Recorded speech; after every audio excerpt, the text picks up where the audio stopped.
இன்னைக்கு நம்ம பார்க்க போற செய்தியோட தலைப்பு வந்து ஆவி இல்லாத சரீரம் செத்ததாய் இருக்கிறது போல கிரியைகள் இல்லாத விசுவாசமும் செத்ததாய் இருக்கிறது அப்படிங்கறத தான் நம்ம இன்னைக்கு பார்க்க போறோம். போன வாரமும் கூட ஆம், கர்த்தர் தாமே சொல்ற வசனத்தை நம்ம பார்த்தோம். இதோ உனக்கு முன்னால ஆசீர்வாதத்தையும் வச்சிருக்கிறேன், சாபத்தையும் வச்சிருக்கிறேன், ஜீவனையும் வச்சிருக்கிறேன், மரணத்தையும் வச்சிருக்கிறேன். ஆ, உனக்கு நான் அந்த சுதந்திரத்தை குடுத்திருக்கிறேன். அந்த ஃப்ரீ வில் குடுத்திருக்கேன். ஃப்ரீடம் ஆஃப் சாய்ஸ் குடுத்திருக்கேன். நீ உன் மனசுக்கு உன்னோட முழு மனசோட எத தேர்ந்தெடுப்பியோ தேர்ந்தெடுத்துக்கோ அப்படின்னு அத குடுத்திருக்காங்க அப்படிங்கிறத நம்ம போன வாரம் பார்த்தோம். அதே வேளையில ம் கர்த்தருடைய பிள்ளைங்களும் பைபிள்ல எத்தன பேர் அவங்களுடைய அந்த free will and freedom of choice அவங்களுக்கு இருக்கிறதுனால அவங்க எத தேர்ந்தெடுத்தாங்க, அதோட விளைவுகளையும் அவங்க வாழ்க்கையில அவங்க அனுபவிச்சாங்க அப்படிங்கிற காரியங்களையும் நம்ம பார்த்தோம். ஆ இன்னைக்கும் நம்ம எல்லாருக்கும் கூட ஆண்டவர் தாமே அந்த ஃப்ரீ வில் குடுத்திருக்காங்க. ஃப்ரீடம் ஆஃப் சாய்ஸ் குடுத்திருக்காங்க. நம்மள அவங்களுடைய பிள்ளைங்களா கூப்பிட்டுருக்காங்க. பைபிள்லயும் ஏசப்பா நமக்கு நெறைய காரியங்கள பண்ண சொல்லி சொல்லியிருக்கிறாங்க. ஆனா, பல வேளைகள்ல நமக்கு வசனமா, அந்த வார்த்தையா, அந்த நிமிஷத்துல நம்ம வாசிக்கும்போது, அந்த காரியங்கள் எல்லாம் தெரியுது. எனக்கு பைபிள்ல இது இருக்குன்னு தெரியும் அப்படின்னு சொல்றவங்களா இருக்கிறோம். ஆனா, அத செய்றவங்களா நம்ம இருக்கிறோமா? நம்ம செயல்கள் வந்து அதுக்கு ஏற்ற மாதிரி இருக்குதா? அப்படிங்கிறதுல தான் நம்ம இன்னைக்கு பார்க்க போறோம். ஆ யாக்கோபோட ஆ புக்ல இருக்கிற வசனம் தான் இது. அவங்களோட 2வது அதிகாரத்துல. "ஆவி இல்லாத சரீரம் செத்ததா இருக்கிறது போல." நம்ம உடம்புல ஆவி இல்லன்னா, நம்ம செத்து போயிடுறோம். அதே மாதிரி தான் வெறும் விசுவாசம் மட்டும் இருந்துச்சு. அதுக்கு தகுந்த மாதிரியான செயல்கள் இல்ல. நம்மளோட பேச்சு, நம்மளுடைய சிந்திக்கிற விதம், நம்மளுடைய நடவடிக்கை இது எல்லாமே விசுவாசம் உள்ளவங்களுக்கான காரியங்களா இல்லன்னா, அதுவும் அந்த விசுவாசம் வந்து ஒரு செத்ததா இருக்குது அப்படின்னு அவங்க சொல்றாங்க. அதனால அந்த காரியங்கள தான் நம்ம இன்னைக்கு பார்க்க போறோம். முதலாவதா விசுவாசம்னா என்னதுன்னு முதல்ல ஒரு தடவ பார்க்க போறோம். எபிரேயர் 11வது அதிகாரம் 1 முதல் 3வது வசனத்துல பார்க்கிறோம். விசுவாசமானது நம்பப்படுகிறவைகளின் உறுதியும், காணப்படாதவைகளின் நிச்சயமாய் இருக்கிறது. அதனாலே முன்னோர்கள் நற்சாட்சி பெற்றார்கள். அதுக்கு பெரிய எக்ஸாம்பிள் ஆபிரகாம நம்ம சொல்லலாம். அவங்க நமக்கு முன்னோர் தான். அவங்க வந்து அவ்ளோ வயசான காலத்துல அவங்களுக்கு 90 வயசு, 75 வயசா இருக்கும்போது, கர்த்தர் தாமே அவங்க கிட்ட சொல்றாங்க, "நான் உனக்கு ஒரு பிள்ளைய தருவேன். உன்ன ஒரு பெரிய ஜனமாக்குவேன்." அப்படின்னு சொல்றாங்க. அவங்களோட அந்த பிசிக்கல் இதுல அவங்க வந்து அவங்களையும், அவங்க வயசையும் இந்த உலக பிரகாரமா பார்த்தா, அது வந்து நம்புற ஒரு காரியமே கிடையாது.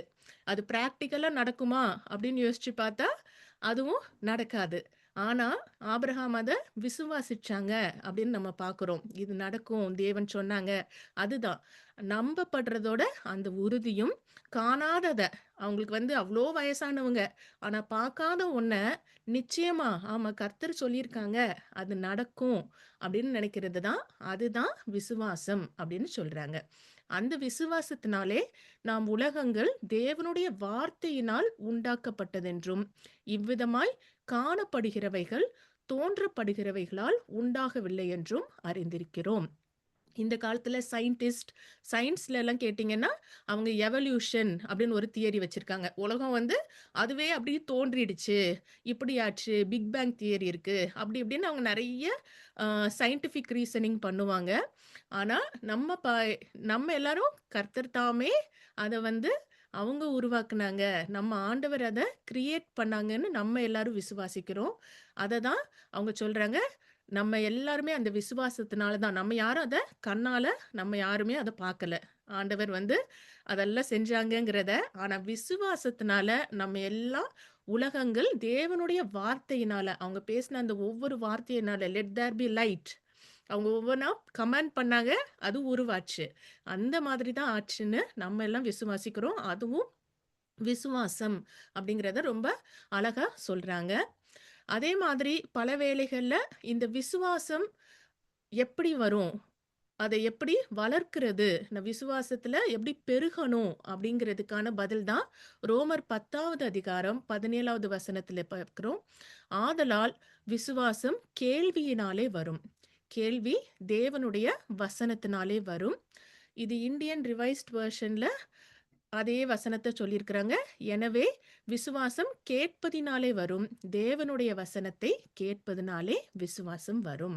அப்படின்னு ரொம்ப அழகா சொல்லியிருக்காங்க. நமக்கும் பல வேளைகள்ல நம்ம ஆண்டவருடைய சித்தம் இதுதான், என் வாழ்க்கையில இதுதான் அப்படின்னு நம்ம நினைப்போம்.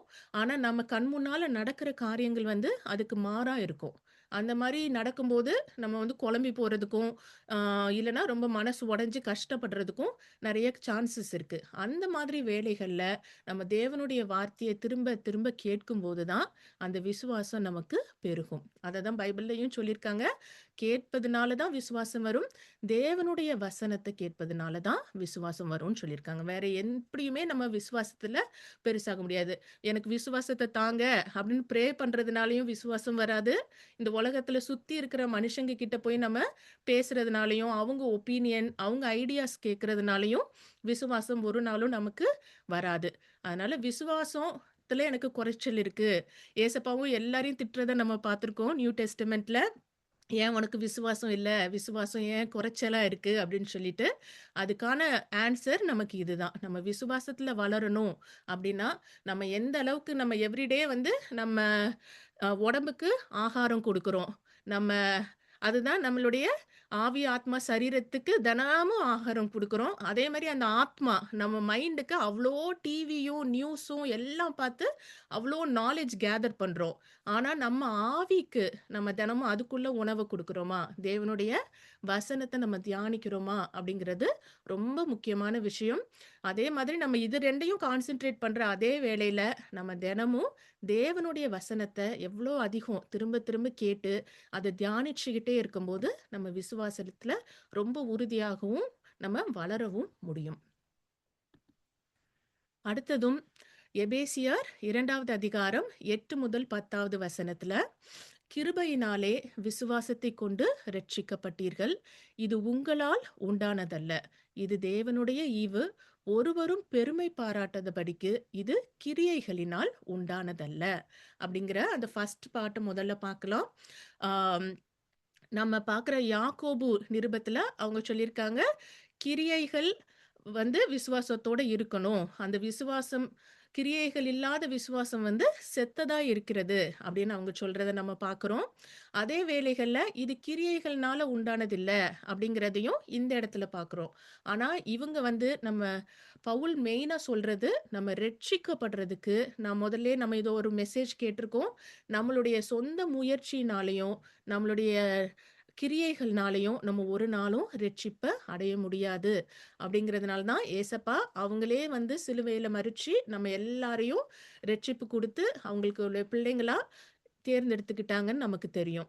அதனால நம்ம ரட்சிக்கப்படுறதுக்கு நம்ம அவங்க மேல வச்சிருக்க விசுவாசம் மட்டும் தான் போதும். அது கிரியைகள்னால கிடையாது. ஆனா ரட்சிப்பு அடைஞ்சதுக்கு அப்புறம் நம்ம எல்லாரும் நல்ல கிரியைகள் பண்ணணுங்கிறது கர்த்தருடைய சித்தமா இருக்குது. அததான் 4வது லைன்ல இருந்து பார்க்கிறோம். ஏனெனில் நற்கிரியைகளை செய்கிறதற்கு நாம் கிறிஸ்து இயேசுவுக்குள் சிருஷ்டிக்கப்பட்டு தேவனுடைய செய்கையாய் இருக்கிறோம். அவைகளில் நாம் நடக்கும்படி அவர் முன்னதாக அவைகளை ஆயத்தம் பண்ணியிருக்கிறார். அப்படின்னு ரொம்ப அழகா சொல்லியிருக்கிறாங்க. அதனால நம்ம ரட்சிப்படையறதுக்கு நம்ம என்னதான் மெனக்கெட்டாலும் ரட்சிப்பு நம்ம பண்ற கிரியைகள்னால நமக்கு கிடைக்காது. அது தேவனுடைய ஈவு தான். அது பியூர் காட்ஸ் கிரேஸ் மட்டும்தான். ஆனா, நம்ம ரட்சிப்பு அடைஞ்சதுக்கு அப்புறம் ஒரு கிறிஸ்தவ பிள்ளையா இந்த உலகத்துல நம்ம வாழும்போது, அவங்க அழகா சொல்லியிருக்கிறாங்க, நற்கிரியைகள நம்ம செய்றதுக்காக தான் கிறிஸ்து இயேசுக்குள்ளாக நம்ம சிருஷ்டிக்கப்பட்டு தேவனுடைய செய்கையா இருக்கிறோம்னு சொல்றாங்க. நம்ம அதுல நடக்கணும் அப்படின்னு அவங்க முன்னதாகவே அது எல்லாத்தையும் ஆயத்தம் பண்ணியிருக்கிறாங்க. நம்ம ஒவ்வொருத்தருக்குமே ஆயத்தம் பண்ணியிருக்கிறாங்க அப்படின்னு சொல்றாங்க. ரோமர் 10வது அதிகாரம் 9 முதல் 10வது வசனத்திலயும் கூட பார்க்கிறோம். நம்ம ரட்சிப்பு அடையிறதுக்கும் கூட அவங்க சொல்றாங்க. என்னவென்றால், கர்த்தராகிய இயேசுவை நீ உன் வாயினாலே அறிக்கையிட்டு தேவன் அவரை மரித்தோரிலிருந்து எழுப்பினார் என்று உன் இருதயத்திலே விசுவாசித்தால் ரட்சிக்கப்படுவாய். நீதியுண்டாக இருதயத்திலே விசுவாசிக்கப்படும், இரட்சிப்புண்டாக வாயினாலே அறிக்கை பண்ணப்படும் அப்படின்னு நம்ம அழகா பார்க்குறோம். ஏன் வெறும் மனசுல விசுவாசிச்சாலே போதும்னு அதோட அவங்க நிறுத்தல. நம்மளோட ஆக்ஷன்ஸும் ரொம்ப முக்கியம். நம்ம வந்து வாயினாலேயும் நம்ம அறிக்கை பண்ணணும் அப்படிங்கிறத ரொம்ப அழகா சொல்லியிருக்காங்க. அதனால நம்ம ரட்சிக்கப்படுறதுக்கும், நம்ம மனசுல விசுவாசிக்கணும், வாயினால நம்ம அறிக்கை பண்றவங்களா இருக்கணும் அப்படின்னு சொல்றாங்க. இதுலயும் பார்க்குறோம் ஃபெய்த்தும் இருக்கு, வொர்க்ஸும் இருக்கு. 2மே இஸ் வெரி இம்பார்ட்டன்ட் அப்படின்னு அழகா சொல்லியிருக்கிறாங்க. யாக்கோபு 2வது அதிகாரம். அந்த 2வது அதிகாரத்த தான் இன்னைக்கு முழுசாவே நம்ம பார்க்க போறோம். அதுல முதல்ல 4 வசனங்கள். என் சகோதரரே, யாக்கோப பார்த்தோம்னா, அவங்க வந்து இஸ்ரவேல் கோத்திரர் அந்த 12 கோத்திரங்களுக்கும், அந்த யூதர்களுக்குன்னே எழுதின புக் இது. அவங்க வந்து அவங்களுக்குன்னு ஃபோக்கஸ் பண்ணி எழுதியிருக்கிறாங்க. அதனால இதுல சில காரியங்கள் எல்லாம் அவங்களுக்கு அந்த டைம்ல இருந்து அந்த ஜூஸ்க்கு ரொம்பவே பொருந்தும். ஆனா, அது நமக்குமே நெறைய இடத்துல நல்லாவே பொருந்துது. அதனால நம்ம பார்க்கலாம். என் சகோதரரே, மகிமையுள்ள நம்முடைய கர்த்தராகிய இயேசு கிறிஸ்துவின் மேலுள்ள விசுவாசத்தை பட்சபாதத்தோடே பற்றிக் கொள்ளாதிருப்பீர்களாக. ஏனெனில் பொன் மோதிரமும் மினுக்குள்ள வஸ்திரமும் தரித்திருக்கிற ஒரு மனுஷனும் கந்தையான வஸ்திரம் தரித்திருக்கிற ஒரு தரித்திரனும் உங்கள் ஆலயத்தில் வரும்போது மினுக்குள்ள வஸ்திரம் தரித்தவனை கண்ணோக்கி நீர் இந்த நல்ல இடத்தில் உட்காரும் என்றும் தரித்திரனை பார்த்து நீ அங்கே நில்லு அல்லது இங்கே என் பாதப்படி அண்டியிலே உட்காரு என்று நீங்கள் சொன்னால் உங்களுக்குள்ளே பேதகம் பண்ணி தகாத சிந்தனைகளோடே நிதானிக்கிறவர்களா இருப்பீர்கள் அல்லவா அப்படின்னு கேக்குறாங்க. நீங்க இப்போ வந்து ரட்சிக்கப்பட்ட கர்த்தருடைய பிள்ளைங்களா இருக்கிறீங்க. நீங்க இந்த காலகட்டத்திலயும் தேவனுடைய பிள்ளையா, தேவன் வந்து பாரபட்சம் பார்க்காம, அவங்க வந்து இந்த உலகத்துல பணக்காரன், ஏழை இந்த எதுவுமே பார்க்காம எல்லாருக்கும் தான் ரட்சிப்ப குடுத்திருக்காங்க. ஏசப்பா எல்லாருக்கும் தான் அவங்க ரத்தத்த சிந்துனாங்க. இது எல்லாத்தையும் ஆண்டவரே செய்யும்போது, நீங்க மனுஷங்களா இப்படி பாகுபட்சம் எதுக்கு பார்க்குறீங்க? ஏன் உங்களோட இந்த சிந்தனை ஏன் மாறுபாடா இருக்குது? இது சரியா? அப்படின்னு கேட்குறாங்க. ஒரு தரித்திரன பார்த்தா இந்த மாதிரி பேசுறீங்க. அதே ஒரு பணக்காரரு இருந்தா அவர வேற மாரி பண்றீங்களே! இது சரிதானா? அப்படின்னு கேட்குறாரு. இது நம்ம எல்லாருக்கும் கூட இந்த காலகட்டத்திலயும் பொருந்தும். நம்மளுடைய சமுதாயத்திலயும் நம்ம எல்லா வகையான மக்களும் இருக்கிறாங்க. ஆனா நம்ம அவங்களுடைய ஸ்டேட்டஸ், அவங்களுடைய பொருளாதார வசதிக்கு தகுந்த மாதிரி அவங்கள வந்து நடத்துறவங்களா, ஒரு கிறிஸ்டியனா இருந்தாலுமே, அந்த மாரி ஒரு பாரபட்சம் பார்க்குறவங்களா, நம்மளும் இந்த காலத்திலயும் பட்சபாதத்தோட நடக்கிறவங்களா இருக்கிறத நம்ம பார்க்க முடியுது. அத தான் அவங்க சொல்றாங்க. நீங்க அந்த மாதிரி தகாத சிந்தனைகளோட நிதானிக்கிறவங்களா ஏன் இருக்கிறீங்க? அப்படின்னு கேட்குறாங்க. அடுத்த இதுலயும் கேட்குறாங்க. 5வது வசனத்திலிருந்து, என் பிரியமான சகோதரரே கேளுங்கள். தேவன் இவ்வுலகத்தின் தரித்திரரை விசுவாசத்தில் ஐஸ்வர்யவான்களாகவும், தம்மிடத்தில் அன்பு கூறுகிறவர்களுக்கு தாம் வாக்குத்தத்தம் பண்ணின ராஜ்யத்தை சுதந்திரிக்கிறவராகவும் தெரிந்து கொள்ளவில்லையா? அப்படின்னு ரொம்ப அழகா கேட்குறாங்க. நான் இத வாசிக்கும்போது தான் எனக்கு அந்த நினைவே வந்துச்சு. நம்ம இந்த உலகத்துல எவ்வளவுதான் டிவிஷன் இருந்தாலும், மேல, கீழ, பணக்காரன், ஏழை எல்லாம் இருந்தாலும், பரலோகத்துல நம்ம எல்லாருமே சரிசமமா தான் இருக்க போறோம். எல்லாருக்கும் ஒரே பரலோகம் தான்.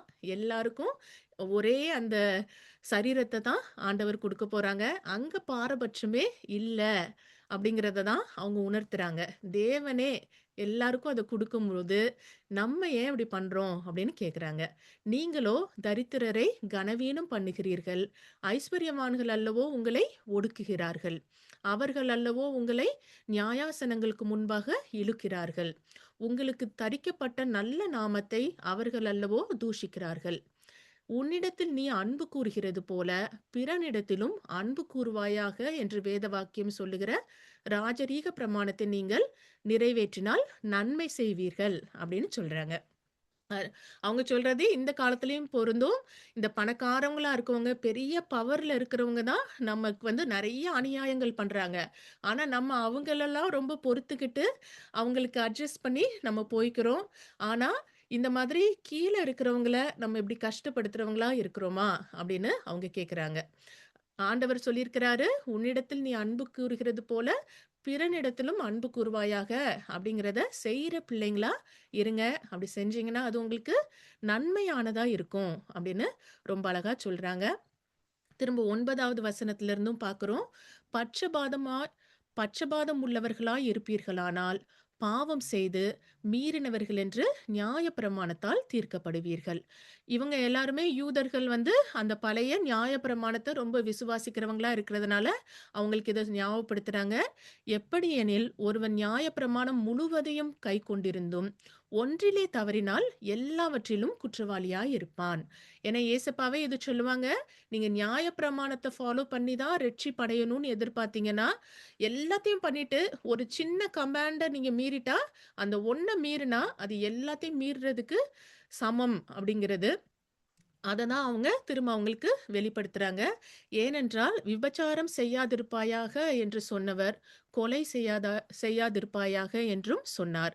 ஆதலால் நீ விபசாரம் செய்யாமல் இருந்தும் கொலை செய்தாயானால் நியாயப்பிரமாணத்தை மீறினவனாவாய். சுயாதீன பிரமாணத்தினால் நியாய தீர்ப்படையப் போகிறவர்களாய், அதற்கேற்றபடி பேசி, அதற்கேற்றபடி செய்யுங்கள் அப்படின்னு சொல்றாங்க உங்களுக்கு. நீங்க அதற்கேற்றபடியே உங்க பேச்சும், உங்க செயலும் அதுக்கு தகுந்த மாதிரி இருக்கட்டும். ஏனென்றால், இரக்கம் செய்யாதவனுக்கு இரக்கமில்லாத நியாய தீர்ப்பு கிடைக்கும். நியாய தீர்ப்புக்கு முன்பாக இரக்கம் மேன்மை பாராட்டும் அப்படின்னு சொல்றாங்க. நம்ம இந்த உலகத்துல மத்தவங்கள எப்படி நடத்துறோமோ, அததானே இயேசப்பாவும் நமக்கு சொல்லியிருக்காங்க. "நீ உன்கிட்ட எவ்வளவு அன்பா இருக்கிறாயோ, மற்றவங்க எல்லார்ட்டயும் அதே அன்பா இருன்னு" தான் சொல்லியிருக்கிறாங்க. அந்த இரக்கம் உனக்கு மேன்மை பாராட்டும் அப்படின்னு அவங்களும் அந்த மக்களுக்கு சொல்றாங்க. யாக்கோபு அதே அதிகாரம் தான் 2வது அதிகாரம் 14லிருந்து 17வது வசனம். என் சகோதரரே, ஒருவன் தனக்கு விசுவாசம் உண்டென்று சொல்லியும் கிரியைகள் இல்லாதவனானால் அவனுக்கு பிரயோஜனம் என்ன? அந்த விசுவாசம் அவனை ரட்சிக்குமா? அப்படின்னு கேட்டுட்டு அவங்களே அழகா சொல்றாங்க. ஒரு சகோதரனாவது சகோதரியாவது வஸ்திரம் இல்லாமலும் அனுதின ஆகாரம் இல்லாமலும் இருக்கும்போது உங்களில் ஒருவன் அவர்களை நோக்கி, நீங்கள் சமாதானத்தோடே போங்கள், குளிர் காய்ந்து பசி ஆறுங்கள் என்று சொல்லியும் சரீரத்திற்கு வேண்டியவைகளை அவர்களுக்கு கொடாவிட்டால் பிரயோஜனம் என்ன? அப்படியே விசுவாசமும் கிரியைகள் இல்லாதிருந்தால் தன்னில் தானே செத்ததாயிருக்கும் அப்படின்னு சொல்றாங்க. நம்ம எல்லாரும் ஒரு கிறிஸ்டியனாவே இருந்துட்டோம். அவங்க சொல்றது நம்மள சுத்தி ஒருத்தங்க ரொம்ப கஷ்டப்படுறாங்க. அன்றன்றாட சாப்பாடு இல்ல, போடுறதுக்கு துணி இல்ல. அவங்க நம்ம கிட்ட வரும்போது, நம்ம அவங்கள பார்த்து, "காட் பிளெஸ் யூ. நான் உங்களுக்காக பிரேயர் பண்ணிக்கிறேன். நீங்க நல்லபடியா போயிட்டு வாங்க." அப்படின்னு நம்ம அப்படி பேசுனா, அதுல என்ன பிரயோஜனம் இருக்கு? அப்படின்னு சொல்றாங்க. நம்ம அவங்களுக்கு தேவையான சாப்பாடு குடுத்து, அவங்களுக்கு தேவையான அந்த துணிமணிய குடுத்தா தானே அதுல ஒரு பிரயோஜனம் இருக்கு. வெறும் வாயில நீங்க போயிட்டு வாங்க, காட் பிளெஸ் யூன்னு சொன்னா, அதுல என்ன பிரயோஜனம் இருக்கு? அதே மாதிரி தான் நம்மளும் எனக்கு விசுவாசம் இருக்கு அப்படின்னு சொல்லிட்டு, நம்மளுடைய நடவடிக்கைகள், நம்மளுடைய பேச்சு எல்லாமே அதுக்கு மாறா இருந்தா, அதனால என்ன பிரயோஜனம்? அப்படின்னு கேட்குறாங்க. ஒருத்தருக்கு மேல நமக்கு விசுவாசம் இருக்குன்னா, அந்த விசுவாசத்த நம்ம எப்படி காண்பிப்போம்? அப்படிங்கிறதையும் அவங்க அடுத்த இதுல அழகா கேட்குறாங்க. அதனால விசுவாசமும் கிரியைகள் இல்லாம இருந்துச்சுன்னா, அது தன்னில் தானே செத்ததா இருக்கும்னு சொல்றாங்க. அதுக்கு ஒரு பிரயோஜனமும் கிடையாது அப்படின்னு சொல்லிட்டு. அததான் ஏசப்பா கிட்ட ஒருத்தரும் அழகா கேட்கிறாரு. லூக்கா 10வது அதிகாரம் 25லிருந்து 29வது வசனத்துல ஒரு சாஸ்திரி ஒருத்தரு, அப்பொழுது நியாயசாஸ்திரி ஒருவன் எழுந்திருந்து அவரை சோதிக்கும்படி, ஏசப்பாவ சோதிக்கும்படி, "போதகரே, நித்திய ஜீவனை சுதந்தரித்துக் கொள்ளும்படிக்கு நான் என்ன செய்ய வேண்டும்?" என்று கேட்டான். அதற்கு அவர், "நியாயப்பிரமாணத்தில் என்ன எழுதியிருக்கிறது? நீ வாசித்திருக்கிறது என்ன?" என்றார். அவன் பிரதியுத்தரமாக, "உன் தேவனாகிய கர்த்தரிடத்தில் உன் முழு இருதயத்தோடும், உன் முழு ஆத்துமாவோடும், உன் முழு பலத்தோடும், உன் முழு சிந்தையோடும் அன்பு கூர்ந்து, உன்னிடத்தில் அன்பு கூறுவது போல பிறனிடத்திலும் அன்பு கூறுவாயாக என்று எழுதியிருக்கிறது" என்றான். அவர் அவனை நோக்கி, "நிதானமாய் உத்தரவு சொன்னாய். அப்படியே செய், அப்பொழுது பிழைப்பாய்" என்றார். அவன் தன்னை நீதிமான் என்று காண்பிக்க மனதாய் இயேசுவை நோக்கி, "எனக்கு பிறன் யார்?" என்று கேட்டான். அப்படிங்கிறத நம்ம பார்க்கிறோம். இதுலயும் ரொம்ப முக்கியமா நம்ம பார்க்க வேண்டியது, அவருக்கு அந்த வசனங்கள் எல்லாமே தெரியுது. நியாயப்பிரமாணத்துல என்ன இருக்குதுன்னு தெரியுது. ஆனா ஏசப்பா என்ன சொல்றாங்க? அப்படியே செய், அப்பொழுது பிழைப்பாய் அப்படின்னு சொல்றாங்க. உனக்கு வசனம் தெரிஞ்சிருச்சு வெரி குட் அப்படின்னு சொல்லல. அது தெரிஞ்சா மட்டும் போதாது. நீ அத செய்யற பிள்ளையா இருக்கும்போது தான் நீ பிழைப்பாய் அப்படிங்கிறாங்க. அவரும் அதோட இன்னும் விடுறதுக்கு மனசில்லாம ஏசப்பா கிட்ட எனக்கு பிறன் யார்? என்னிடத்துல நீ உன்னிடத்தில் அன்பு கூறுவது போல பிறனிடத்திலும் அன்பு கூறுவாய்ன்னு சொல்லியிருக்கீங்க. அந்த பிறன் யாரு? எனக்கு சொல்லுங்க அப்படின்னு அவர் கேட்கும்போது, ஏசப்பா சொல்றாங்க, இயேசு பிரதியுத்தரமாக, ஒரு மனுஷன் எருசலேமிலிருந்து எரிகோவுக்கு போகையில் கள்ளர் கையில் அகப்பட்டான். அவர்கள் அவன் வஸ்திரங்களை உரிந்துகொண்டு அவனை காயப்படுத்தி குற்றீராக விட்டு போனார்கள். அப்பொழுது தற்செயலாய் ஒரு ஆசாரியன் அந்த வழியே வந்து அவனைக் கண்டு பக்கமாய் விலகிப் போனான். அந்தபடியே ஒரு லேவியனும் அந்த இடத்துக்கு வந்து அவனைக் கண்டு பக்கமாய் விலகிப் போனான். பின்பு சமாரியன் ஒருவன் பிரயாணமாய் வருகையில் அவனைக் கண்டு மனதுருகி கிட்ட வந்து அவனுடைய காயங்களில் எண்ணெயும் திராட்சை ரசமும் வார்த்து காயங்களை கட்டி அவனை தன் சுய வாகனத்தின் மேல் ஏற்றி சத்திரத்துக்கு கொண்டு போய் அவனை பராமரித்தான். மறுநாளிலே தான் புறப்படும்போது 2 பணத்தை எடுத்து சத்திரத்தான் கையில் கொடுத்து, நீ இவனை விசாரித்துக்கொள். அதிகமாய் ஏதாகிலும் இவனுக்காக செலவழித்தால் நான் திரும்பி வரும்போது அதை உனக்கு தருவேன் என்றான். இப்படி இருக்க அந்த கள்ளர் கையில் அகப்பட்டவனுக்கு இந்த 3 பேரில் எவன் பிறனாயிருந்தான் அப்படின்னு ஏசப்பா அவன்கிட்டயே திரும்ப கேட்கிறாங்க. உனக்கு எப்படி தோன்றுகிறது என்றார். அதற்கு அவன், அவனுக்கு இரக்கம் செய்தவனே என்றான். அப்பொழுது இயேசு அவனை நோக்கி, நீயும் போய் அந்தபடியே செய் அப்படின்னு சொல்றத நம்ம பார்க்க முடியுது. ஆ, அவங்க எந்த அளவுக்கு வம்பு இழுக்குறாங்களோ, ஏசப்பாவுக்கும் அதே ஒரு அந்த ஒரு ஜாலியா இருக்கிற ஒரு நேச்சர் வந்து இதெல்லாம் பார்க்கும்போது சம்டைம்ஸ் நமக்கு தெரியுது. ஏன்னா, அவங்க எடுத்துக்கிட்ட அந்த 3 பேர நீங்க பார்த்தீங்கன்னா, ஆசாரியன்கிறவங்க வந்து அந்த காலத்துல யூதர்களுக்கு அவங்க தான் பிரீஸ்ட். இந்த காலத்து பாஸ்டர் மாதிரி. சர்ச்சுல அதாவது அந்த ரிலிஜியன்ல யூதர்கள் விசுவாசிக்கிற அந்த தேவனோட ஆலயத்துல பெரிய பெரிய பதவிகள்ல இருக்கிறவங்க. அவங்க வந்து ஒருத்தர் வந்து ஆசாரியன். அவர் வந்து சர்ச்ல பாஸ்டர் மாதிரி. இன்னொருத்தர் லேவியன். அவங்களும் வந்து அந்த யூதரோட அந்த மத ஆ மத பழக்கத்துல அவரும் ஒரு பெரிய நிலையில இருக்கிறவரு. அவங்க 2 பேரையுமே அவங்க என்ன சொல்றாங்க, அவங்களுக்கு எல்லா கோட்பாடுகள் தெரியும். மோசேவோட நியாயப்பிரமாணம் தெரியும். அவரு என்னென்ன எழுதியிருக்காரு, பைபிள்ல இருக்க எல்லாத்தையும் கரைச்சு குடிச்சவங்களா இருக்காங்க. ஆனா, அவங்க 2 பேருமே அவங்க வாழ்க்கையில என்ன இது இல்ல, ஆக்ஷன் இல்ல. அந்த செயல்கள் இல்ல. அததான் அவங்க வந்து எக்ஸாம்பிள் எடுத்த 2 பேரும் அப்படி. அதே மாரி 3வதா எடுத்திருக்க சமாரியன் வந்து அந்த சமயத்துல வாழ்ந்த யூதர்களுக்கு சமாரியர்கள்னாலே ஆகவே ஆகாது. இவங்களுக்கும் நம்ம இந்தியாவும், பாகிஸ்தான் மாதிரி. அவங்க கிட்ட போய் பாகிஸ்தான்ல இருக்கவங்க ரொம்ப நல்லவங்க அப்படின்னு பேசினா நமக்கு கோபம் வர மாதிரி, இவர்கிட்ட அவங்க ஏசப்பா சொல்ற எடுத்துக்காட்டுல இருக்கிற அந்த சமாரியனும் அந்த மாதிரி தான் அந்த காலகட்டத்துல. ஆனா அத தான் சொல்றாங்க, "நீ ஒரு ரிலிஜியஸா இருந்து, நீ எல்லாத்தையுமே தெரிஞ்சுக்கிட்டு, ஆ விசுவாசியா இருந்துமே, உன்னுடைய செய்கை, உன்னுடைய கிரியைகள் வந்து இப்படி இருந்ததுன்னா, அதுல ஒரு பிரயோஜனமும் இல்லங்கிறத தான் ரொம்ப அழகா சொல்றாங்க. அந்த சமாரியன் வந்து வேற ஒரு மனுஷனா இருந்தாலும், அவனுடைய கிரியைகள் வந்து தேவனுக்கு ரொம்ப பிரியமானதா இருக்கிறத நம்ம இதுல பார்க்க முடியுது. அதனால அவருக்கு இதுல 2 பாடம் அவருக்கு இத கேள்வி கேட்டவருக்கு கிடைக்குது. நம்ம வந்து அந்த ரிலிஜியஸா நம்ம செய்ற காரியங்கள் ஒரு நாளும் கர்த்தருக்கு அவங்கள ப்ளீஸ் பண்ண முடியாது. தேவனுடைய வார்த்தைய கேட்டு, அதபடி செய்றது தான் ரொம்ப முக்கியங்கிறத பார்க்குறோம். ஏன்னா, இதுக்கு முந்தின ஸ்லைட்லயும் நம்ம பார்த்தோம். நீ இதே மாரி செய்யின்னு சொன்னாங்க.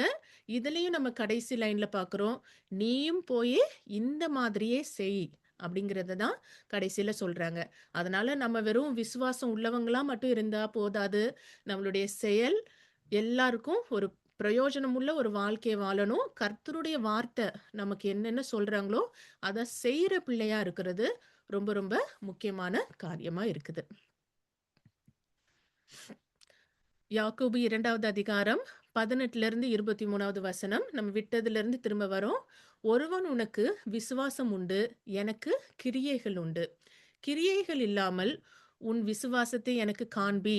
நான் என் விசுவாசத்தை என் கிரியைகளினாலே உனக்கு காண்பிப்பேன் என்பானே அப்படின்னு கேட்குறாங்க. அப்படி சொன்னா நீ என்ன பண்ணுவ? உனக்கு விசுவாசம் இருக்கு. எனக்கு கிரியை இருக்கு. கிரியைகள் இல்லாம உன் விசுவாசத்த எனக்கு காண்பிச்சு குடு அப்டின்னா, நம்ம எப்படி காண்பிக்க முடியும்? காண்பிக்க முடியாது. நான் என் விசுவாசத்த என்னுடைய கிரியைகளால உனக்கு காண்பிப்பேன் அப்படின்னு சொல்லுவானே. அதனால அவரும் சொல்றாரு, தேவன் ஒருவர் உண்டென்று விசுவாசிக்கிறாய். அப்படி செய்கிறது நல்லதுதான். நீ விசுவாசிக்கிறது தப்பில்ல, நல்லதுதான். அதே பிசாசுகளும் அதே தான பண்ணுது. பிசாசுகளும் விசுவாசிச்சு நடுங்குகின்றன. இதுக்கு மீனிங் என்னன்னா, பிசாசுக்கு கூட அது தேவன் அப்படின்னு தெரியுது. அதுக்கும் விசுவாசம் இருக்கு. ஆனா அதோட கிரியைகள், அதோட செயல்கள் வந்து இன்னும் பிசாசுக்கான செயலா தான் இருக்கு. அத விசுவாசிச்சு, ஆண்டவருக்கு பயந்து கீழ்ப்படிந்து வாழ்ற ஒரு நல்ல பிள்ளையா இல்ல. அது விசுவாசிச்சாலும், at the end of the day அது இன்னும் பிசாசா தான் இருக்குது. அதே மாதிரி தான் நான் விசுவாசிக்கிறேன்னு சொல்லிட்டு, நீ அதுக்கான காரியங்கள், அதோட செயல்கள் எதுவுமே உன் வாழ்க்கையில இல்ல அப்டின்னா, என்ன பிரயோஜனம்? அப்படின்னு தான் திரும்பியும் கேட்குறாங்க. வீணான மனுஷனே! கிரியைகள் இல்லாத விசுவாசம் செத்ததென்று நீ அறிய வேண்டுமோ? நம்முடைய பிதாவாகிய ஆபிரகாம் தன் குமாரன் ஈசாக்கை பலிபீடத்தின் மேல் செலுத்தினபோது கிரியைகளினாலே அல்லவோ நீதிமானாக்கப்பட்டான். விசுவாசம் அவனுடைய கிரியைகளோடே கூட முயற்சி செய்து கிரியைகளினாலே விசுவாசம் பூரணப்பட்டதென்று காண்கிறாயே. அப்படியே ஆபிரகாம் தேவனை விசுவாசித்தான். அது அவனுக்கு நீதியாக எண்ணப்பட்டது என்கிற வேத வாக்கியம் நிறைவேறிற்று. அவன் தேவனுடைய சிநேகிதன் என்னப்பட்டான் அப்படின்னு ரொம்ப அழகா சொல்றாங்க. ஆபிரகாம் வெறும் விசுவாசிக்கிறவங்கள மட்டும் இல்ல, என்னுடைய தேவன் வந்து அவங்க எனக்கு வாக்குத்தத்தம் குடுத்துருக்காங்க. அவங்க அத நிறைவேற்ற தேவன் அப்படின்னு சொல்லிட்டு, அவரு அதுக்கான கிரியைகளும் அவருக்கு கூட இருந்தது. நம்ம எல்லாருக்கும் தெரியும். அந்த கிரியைகள்னால தான் அவருடைய விசுவாசம் பூரணப்பட்டது அப்படின்னு சொல்றாங்க. தேவனுடைய சிநேகிதன் அப்படிங்கிற பெருமையும் அவங்களுக்கு சேரும். ஆபிரகாமோட வாழ்க்கையிலயும் நம்ம வந்து ஆதியாகமம் 22வது அதிகாரத்த நம்ம முதல்ல இருந்து பார்க்கும்போது, தேவன் தாமே, "நீ ஈசாக்க எனக்காக பலி குடு" அப்படின்னு சொல்லும்போதும், அவங்க இந்த இடத்துக்கு வந்துட்டு, அவங்களுடைய வேலைக்காரங்கள உட்டுட்டு அவங்க அந்த மலைக்கு போகறதுக்கு முன்னால, ஆபிரகாம் ஒரு லைன் அழகா சொல்லுவாங்க. "நாங்க 2 பேரும் போய் ஆண்டவருக்கு பலி குடுத்துட்டு, நாங்க 2 பேரும் திரும்பி வருவோம்" அப்படின்னு அந்த விசுவாசமான ஒரு பேச்சு அவங்க வாயில இருக்கும். அந்த வார்த்தை வந்து, "அ என்ன பண்ணுவோன்னோ தெரியல. ஆண்டவர் இப்படி பண்ணிட்டாரே! அவர் இப்படி செஞ்சுட்டாரே! எல்லாம் முடிஞ்சுது." அப்படின்னு ஒரு நெகட்டிவான பேச்சு இல்லாம, "நாங்க 2 பேரும் போயிட்டு, நாங்க திரும்பி வருவோம்." அப்படிங்கிற ஒரு அழகான லைன சொல்லுவாரு. அதே மாரி நம்ம வாசிக்க போற இந்த வசனங்கள்லயும், அவருடைய வார்த்தைகளும், செயல்களும் விசுவாசத்துக்கு ஏற்ற செயல்களா இருக்கிறத பார்க்க முடியும். ஆதியாகமம் 22வது அதிகாரம் 7 முதல் 12வது வசனத்திலயும் பார்க்கிறோம். அப்பொழுது ஈசாக்கு தன் தகப்பனாகிய ஆபிரகாமை நோக்கி, என் தகப்பனே என்றான். அதற்கு அவன், என் மகனே, இதோ இருக்கிறேன் என்றான். அப்பொழுது அவன், இதோ நெருப்பும் கட்டையும் இருக்கிறது, தகன பலிக்கு ஆட்டுக்குட்டி எங்கே என்றான். அதற்கு ஆபிரகாம், என் மகனே, தேவன் தமக்கு தகன பலிக்கான ஆட்டுக்குட்டியை பார்த்து கொள்வார் என்றார் அப்படின்னு நம்ம பார்க்கிறோம். இதுவே அந்த சூழ்நிலையில நம்மெல்லாம் இருந்தா நம்ம எப்படி பேசியிருப்போமோ எனக்கு தெரியல. ஆனா அவங்களுடைய பேச்சு அந்த மாதிரி சூழ்நிலையிலும் தேவன் தமக்கு தகன பலிக்கான ஆட்டுக்குட்டியை அவங்க பார்த்துக் கொள்வாங்கங்கிற அந்த விசுவாசம் உள்ள பேச்சு இருக்கு அவங்க கிட்ட. அப்புறம் இருவரும் கூடிப்போய் தேவன் அவனுக்கு சொல்லியிருந்த இடத்துக்கு வந்தார்கள். அங்கே ஆபிரகாம் ஒரு பலிபீடத்தை உண்டாக்கி கட்டைகளை அடுக்கி தன் குமாரனாகிய ஈசாக்கை கட்டி அந்த பலிபீடத்தில் அடுக்கிய கட்டைகளின் மேல் அவனை கிடத்தினான். பின்பு ஆபிரகாம் தன் குமாரனை வெட்டும்படிக்கு தன் கையை நீட்டி கத்தியை எடுத்தான். அப்பொழுது கர்த்தருடைய தூதனானவர் வானத்திலிருந்து, ஆபிரகாமே, ஆபிரகாமே என்று கூப்பிட்டார். அவன், இதோ அடியேன் என்றான். அப்பொழுது அவர், பிள்ளையாண்டான் மேல் உன் கையை போடாதே, அவனுக்கு ஒன்றும் செய்யாதே. நீ அவனை உன் புத்திரன் என்றும் உன் ஏகசுதன் என்றும் பாராமல் எனக்காக ஒப்பு கொடுத்தபடினால் நீ தேவனுக்கு பயப்படுகிறவன் என்று இப்பொழுது அறிந்திருக்கிறேன் என்றார் அப்படின்னு சொல்றத நம்ம பார்க்கிறோம். இவங்க வெறும் கர்த்தருடைய வார்த்தைய கேட்டுக்கிட்டு, அவங்க ஆசீர்வாதத்த மட்டும் எனக்கு தாங்க அப்படின்னு சொல்ற பிள்ளையா இல்லாம, தேவனுக்கு பயப்படுறவராகவும், தேவனுடைய வார்த்தைக்கு கீழ்ப்படிகிற ஒரு பிள்ளையா இருக்கிறத நம்ம பார்க்க முடியுது. அதனால தான் அவங்க மட்டும் இல்லாம, அவங்க சந்ததி எல்லாமே ஆசீர்வாதமா இருக்கிறத நம்ம எல்லாருக்குமே தெரியும். அதனால விசுவாசம் மட்டும் போதாது. அந்த விசுவாசத்தோட கூடிய கிரியைகள் ரொம்ப முக்கியமான காரியம். எபிரேயர் 11வது அதிகாரம் 6 முதல் 7வது வசனத்திலயும் பார்க்கிறோம். விசுவாசம் இல்லாமல் தேவனுக்கு பிரியமாயிருப்பது கூடாத காரியம். ஏனென்றால் தேவனிடத்தில் சேருகிறவன் அவர் உண்டென்றும், அவர் தம்மை தேடுகிறவர்களுக்கு பலன் அளிக்கிறவர் என்றும் விசுவாசிக்க வேண்டும். விசுவாசத்தினாலே நோவா தற்காலத்தில் காணாதவைகளை குறித்து தேவ எச்சரிப்பு பெற்று பயபக்தி உள்ளவனாகி தன் குடும்பத்தை இரட்சிப்பதற்கு பேழையை உண்டு பண்ணினான். அதனாலே அவன் உலகம் குள்ளானதென்று தீர்த்து விசுவாசத்திலும் நீதிக்கு சுதந்திரவாளியானான் அப்படின்னு நம்ம பார்க்கிறோம்.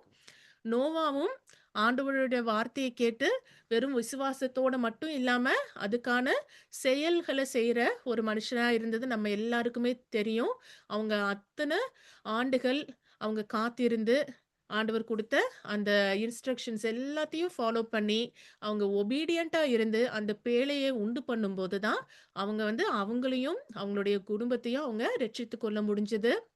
அ வெறும் விசுவாசிச்சுட்டு, ஆண்டவர் எல்லாம் பார்த்துப்பாங்க அப்படின்னு இருக்கிற மனுஷனா அவர் இல்ல. அதனால நம்மளுடைய ஃபெய்த்தோட அந்த வொர்க்ஸ் ரொம்ப முக்கியம். யாக்கோபு 2வது அதிகாரம் 24லிருந்து 26வது வசனத்திலயும் பார்க்கிறோம். ஆதலால் மனுஷன் விசுவாசத்தினாலே மாத்திரமல்ல, கிரியைகளினாலேயும் நீதிமானாக்கப்படுகிறான் என்று நீங்கள் காண்கிறீர்களே. அந்தபடி ராகாப் என்னும் வேசியும் தூதர்களை ஏற்றுக்கொண்டு வேறு வழியா அனுப்பிவிட்ட போது கிரியைகளினாலே அல்லவோ நீதியுள்ளவளாக்கப்பட்டாள். அப்படியே ஆவியில்லாத சரீரம் செத்ததாய் இருக்கிறது போல கிரியைகள் இல்லாத விசுவாசமும் செத்ததாய் இருக்கிறது அப்படின்னு சொல்றாங்க. யோசுவாவோட யோசுவா இஸ்ரவேல் ஜனங்களை வழி நடத்திட்டு வர காலகட்டத்துல நடக்கிறது தான் இந்த ராகாபோட காரியம். அதுவும் நம்ம எல்லாருக்கும் தெரியும். யோசுவா வந்து 2, 3 பேர எரிகோ நாட்ட போய் அந்த ஊரை போய் நீங்க வேவு பார்த்துட்டு வாங்க அப்படின்னு சொல்லி அவங்க அனுப்பும் போதும் ராகாப் தான் அவங்கள அந்த ஊரோட ராஜா கிட்ட இருந்து அவங்கள காப்பாற்றி அவங்கள ஒளிச்சு வச்சு அவங்கள ரொம்ப பத்திரமா அனுப்பி விடுவாங்க. அதனால தான் அவங்க இஸ்ரவேல் ஜனங்கள் திரும்ப எரிகோ பட்டணத்தை வந்து முற்றுகை போட்டு அவங்க அங்க இருக்க எல்லா மக்களையும் அழிக்கும் போது ராகாப் சொல்லியிருப்பாங்க, நான் உங்களுக்கு உதவி பண்ணதை நீங்க எனக்கு ஞாபகம் வச்சு எனக்கும் என் குடும்பத்துக்கும் நீங்க கிருபையா இருங்க அப்படின்னு சொல்லியிருப்பாங்க. அதே மாதிரி தான் அவங்க வந்து வெறும் விசுவாசிக்கிறவங்களா இல்லாம அவங்க வந்து இந்த தேவனுடைய மக்கள் நிச்சயமா இந்த நாடை வந்து அவங்க கைப்பற்றுவாங்க அப்படிங்கிறத உணர்ந்தவங்களா அதுக்கான அது கூட சேர்ந்த அந்த கிரியைகள்னால தான் அவங்க வந்து அவங்களும் நீதிமானாக்கப்பட்டாங்க. அவங்களுடைய குடும்பத்தையும் அவங்க ரட்சிக்க முடிஞ்சது. நம்ம ஏசப்பாவுடைய ஆ அந்த வம்ச வரலாறு நம்ம நியூ டெஸ்டமெண்ட்ல நீங்க பார்க்கும்போது, அதுல ராகாபோட பேரும் இருக்குது. அவங்க வேசியாகவே இருந்தாலும், அவங்க வந்து இஸ்ரவேல் ஜனங்கள்ல அவங்க காப்பாற்றப்பட்டு, அவங்க ஏசப்பாவோட அந்த வம்ச வரலாறுல இருக்கிறத பார்க்க முடியுது. நம்ம ரூத்தோட புக்ல பார்க்கும்போது போவாஸ்ங்கிறவங்க தான் அவங்கள கல்யாணம் பண்ணுவாங்க. அந்த போவாஸோட அம்மா தான் ராகாப் அப்படிங்கிறத நம்ம பார்க்க முடியுது.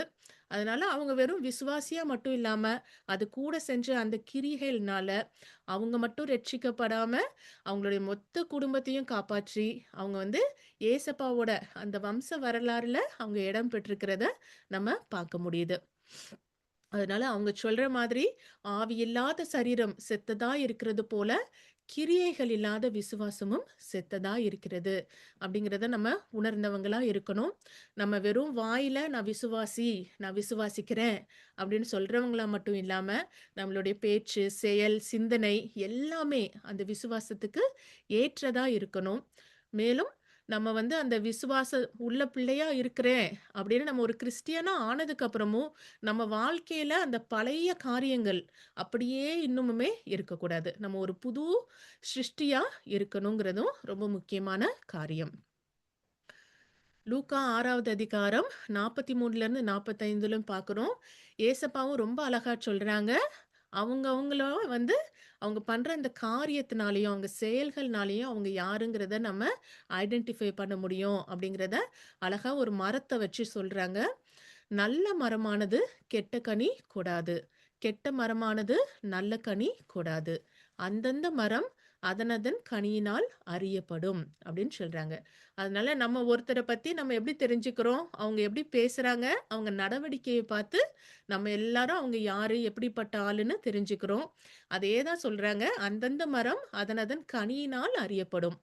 முட்செடிகளில் அத்திப்பழங்களை பறிக்கிறதும் இல்லை.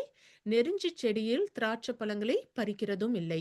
நல்ல மனுஷன் தன் இருதயமாகிய நல்ல பொக்கிஷத்திலிருந்து நல்லதை எடுத்து காட்டுகிறான். பொல்லாத மனுஷன் தன் இருதயமாகிய பொல்லாத பொக்கிஷத்திலிருந்து பொல்லாததை எடுத்து காட்டுகிறான்.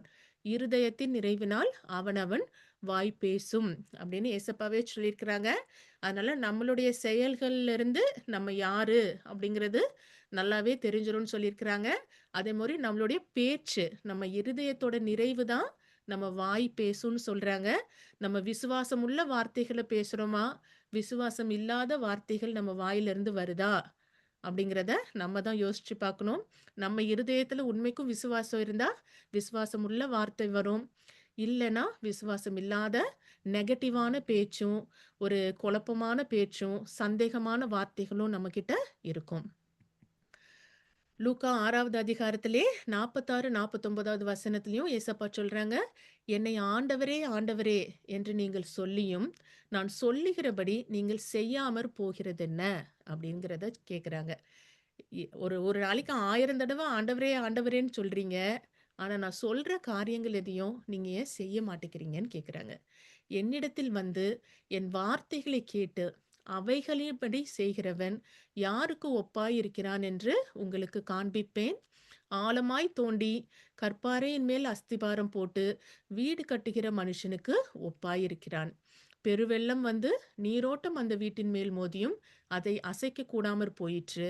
ஏனென்றால் அது கன்மலையின் மேல் அஸ்திபாரம் போடப்பட்டிருந்தது. என் வார்த்தைகளை கேட்டும் அவைகளின்படி செய்யாதவனவனோ அஸ்திபாரம் இல்லாமல் மண்ணின் மேல் வீடு கட்டினவனுக்கு ஒப்பாயிருக்கிறான். நீரோட்டம் அதன் மேல் மோதின உடனே அது விழுந்தது. விழுந்து முழுவதும் அழிந்தது அப்படிங்கிறத நம்ம பார்க்கிறோம். இதுக்கு நம்ம எத்தனையோ எடுத்துக்காட்டு எடுத்துக்கலாம். இஸ்ரவேல் ஜனங்களுடைய வாழ்க்கைய எடுக்கலாம். சவுலோட வாழ்க்கைய எடுக்கலாம். எல்லாருமே தேவன தெரிஞ்சவங்க தான். ஆண்டவருடைய வார்த்தை அவங்க எல்லாருக்குமே இருந்தது. ஆனா அத கேட்டு அதன்படி செய்யாதவங்களா இருக்கிறாங்க. அந்த செயல் ரொம்ப முக்கியம். நம்ம செய்யற பிள்ளையா இருக்கிறோமா? செய்யாதவங்களா இருக்கிறோமாங்கிறது நம்மளுடைய சாய்ஸ் தான். ஆ வார்த்தைய கேட்டுட்டு கடந்து போகலாம். ஆண்டவர் அதனால கோபிச்சுக்க மாட்டாங்க. ஆனா அதோட கான்சிக்வென்ஸ் என்னங்கிறத ஏசப்பாவே சொல்லியிருக்காங்க. அந்த மாரி கேட்டுட்டு வார்த்தைய கேட்கிறவங்களா இருந்து அதபடி செய்யாதவங்க எல்லாருமே எதுல மணல் மேல அஸ்திபாரம் போட்டு வீடு கட்டினவங்களுக்கு ஒப்பா தான் இருக்கிறோம். நீரோட்டம் வரும்போது அது விழுந்து முழுவதும் அழிந்து போனது அப்படின்னு சொல்லியிருக்கிறாங்க. அதனால இந்த 2 ஆப்ஷன்ல நம்ம யாரா இருக்கிற போறோம் அப்படிங்கிறது நம்ம ஒவ்வொருத்தரோட கையிலயும் தான் இருக்கு. எல்லார்கிட்டயுமே தேவனுடைய வார்த்தை நம்ம எல்லாருக்குமே ஆண்டவர் குடுத்திருக்காங்க.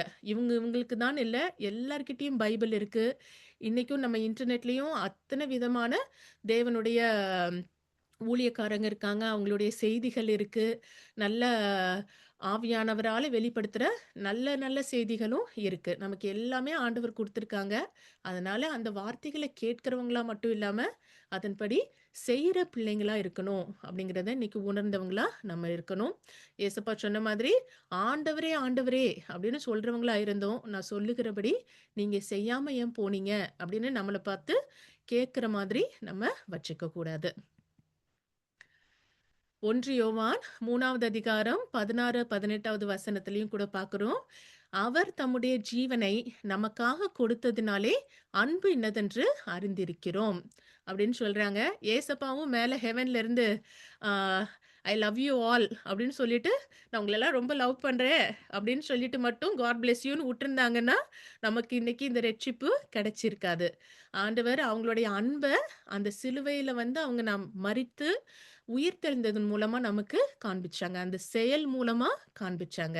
அவங்க உயிர குடுத்து நமக்கு அத காண்பிச்சாங்க. அத தான் சொல்றாங்க. வெறும் விசுவாசம் வார்த்தையில மட்டும் இருக்கக்கூடாது. நம்ம செயல்லயும் இருக்கணும். அவர் தம்முடைய ஜீவனை நமக்காக கொடுத்ததுனால, அன்பு இன்னதென்று அறிந்திருக்கிறோம். அதே மாதிரி தான் நாமும் சகோதரருக்காக ஜீவனை கொடுக்க கடனாளிகளா இருக்கிறோம். ஒருவன் இவ்வுலக ஆஸ்தி உடையவனாய் இருந்து, தன் சகோதரனுக்கு குறைச்சல் உண்டென்று கண்டு, தன் இருதயத்தை அவனுக்கு அடைத்துக் கொண்டால், அவனுக்குள் தேவ அன்பு நிலை கொள்ளுகிறது எப்படி? என் பிள்ளைகளே, வசனத்தினாலும், நாவினாலும் அல்ல, கிரியையினாலும், உண்மையினாலும் அன்பு கூறக் கடவோம்.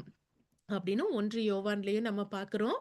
அதனால வெறும் வசனத்தினாலயும், நாவுனாலயும் எல்லார் மேலயும் அன்பு செலுத்துறவங்களா இல்லாம, நம்ம கிரியையினாலயும் உண்மையாகவும் அன்பு கூற பிள்ளைங்களா இருக்கணும். ஏசப்பா நமக்கு அவங்க ஒரு எக்ஸாம்பிள் குடுத்துருக்காங்க. அவங்களே அப்படி எல்லாம் செய்யும்போது, அவங்க பிள்ளைங்களா நம்மளும் நம்மளுடைய ஒவ்வொரு செயல்லயும் அன்பு கூறுகிற பிள்ளைங்களா இருக்கணும்னு சொல்லியிருக்கிறாங்க. கடைசியா மத்தேயு 5வது அதிகாரம் 14லிருந்து 16வது வசனத்திலயும் பார்க்கிறோம். ஏசப்பா சொல்லியிருக்காங்க திரும்ப, "நீங்கள் உலகத்துக்கு வெளிச்சமாய் இருக்கிறீர்கள். மலையின் மேல் இருக்கிற பட்டணம் மறைந்திருக்க மாட்டாது. விளக்கை கொளுத்தி மரக்காலால் மூடி வைக்காமல் விளக்குத்தண்டின் மேல் வைப்பார்கள். அப்பொழுது அது வீட்டிலுள்ள யாவருக்கும் வெளிச்சம் கொடுக்கும். இவ்விதமாய் அந்த விளக்கு எப்படி வீட்ல இருக்க எல்லாருக்கும் வெளிச்சம் குடுக்குமோ, அதே மாதிரி தான் இவ்விதமாய் மனுஷர் உங்கள் நற்கிரியைகளைக் கண்டு. இது வேற யாரும் சொல்லல. ஏசப்பா சொல்லியிருக்காங்க. நம்மள சுத்தி இருக்கிற மனுஷங்க, நம்மளுடைய நல்ல கிரியைகளைக் கண்டு, பரலோகத்தில இருக்க உங்கள் பிதாவை மகிமைப்படுத்தும்படி, உங்கள் வெளிச்சம் அவர்கள் முன்பாக பிரகாசிக்க கடவது அப்படின்னு சொல்லியிருக்கிறாங்க. அதனால நம்ம வெறும் விசுவாசம் உள்ள பிள்ளை, நான் விசுவாசி, நான் ஆண்டவர ரொம்ப விசுவாசிக்கிறேன் அப்படின்னு நம்ம வெறும் பேச்சுல விசுவாசியா இல்லாம, நம்மளோட பேச்சும், நம்மளுடைய செயலும், நம்மளுடைய எண்ணங்களும், சுற்றி இருக்க மனுஷங்கள நம்ம எப்படி நடத்துறோம் அப்படிங்கிறதுலயும், நம்மளுடைய டிரான்ஸ்ஃபர்மேஷன் நம்ம ஒரு கிறிஸ்டியனா, நான் ஏசப்பா பிள்ளையா, நான் இந்த அளவுக்கு மறுரூபமாயிருக்கேன். நீங்க பழைய அபியா இல்லையே! நீங்க இது புதுசா இருக்கிறே! அப்படின்னு சொல்ற மாதிரி, நம்மளுடைய குணாதிசயங்களும், நம்மளுடைய எல்லாமே வந்து மாறணுங்கிறது தான் கர்த்தருடைய சித்தமா இருக்கு. நம்ம நல்ல கிரியைகள் செய்யற பிள்ளையா இருக்கணுங்கிறதும் ரொம்ப முக்கியமான காரியமா இருக்குது.